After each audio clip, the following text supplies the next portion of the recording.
আসসালামু আলাইকুম রহমতুল্লাহ। সুন্নাহ জামান খাতা সেন্টার থেকে আপনাকে স্বাগতম। তো আজকে চলে এসেছি কুঞ্জনগর, নগরকান্দা, ফরিদপুর। দেখতে পাচ্ছেন আমার সামনে যে বাচ্চা দুটি বসে আছে, তাদের খতনা করা হয়ে গেছে আলহামদুলিল্লাহ।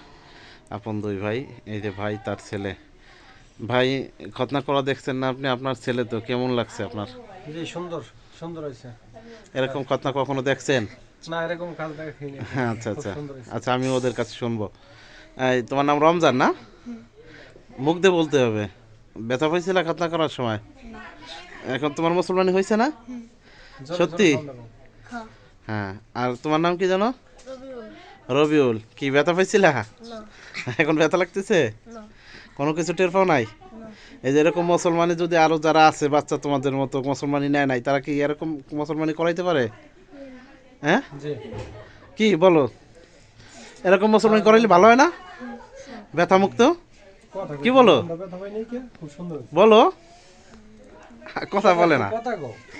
আচ্ছা, বুঝতেছে না কি বলবে। যাই হোক, আপনার আদরের বাচ্চাকে যদি খতনা করাইতে চান তাহলে আমাদের সাথে যোগাযোগ করতে পারেন। আসন্না হিজামান খাতা সেন্টার, আমরা সারা দেশে হোম সার্ভিস দিয়ে থাকি।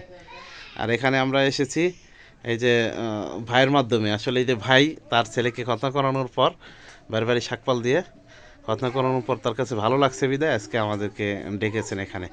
ঠিক আছে, এ পর্যন্ত বিদায় নিচ্ছি। আসসালামু আলাইকুম রহমতুল্লাহ।